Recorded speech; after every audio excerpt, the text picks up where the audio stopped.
Hindi naiintindihan ng tao yung tinatawag na negative stage eh. Parang example, gusto kong yumaman. Tapos nagtataka sila, nung sinabi lang gusto nilang yumaman, natanggal sila sa trabaho, nabaon sila sa utang, dumami yung problema nila. Biglang, ala bakit ganito? Hindi nila na-realize, piniprepare na sila ng mundo para dun sa buhay na gusto nila. Kaya kailangan nilang mahirapan. Example, bakit ka nawala ng trabaho? Kasi nga pinaparealize sa'yo na mas bagay sa'yo, mas malaking kita.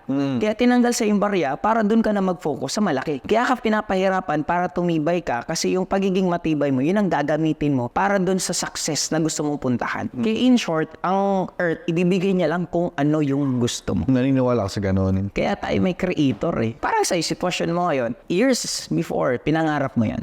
Pinangarap mo sitwasyon mo, pinangarap mo yung nakaupo kang ganyan, pinangarap mo yung ganito ka. Inisip mo na to before pa, bago pa mangyari. Kaya technically, lahat ng gusto natin na nangyayari ngayon, one way or another, inisip mo yan ng past. Kumbaga, merong quote na sinasabi kapag nahihirapan ka na sa tamang landas ka na. Oo.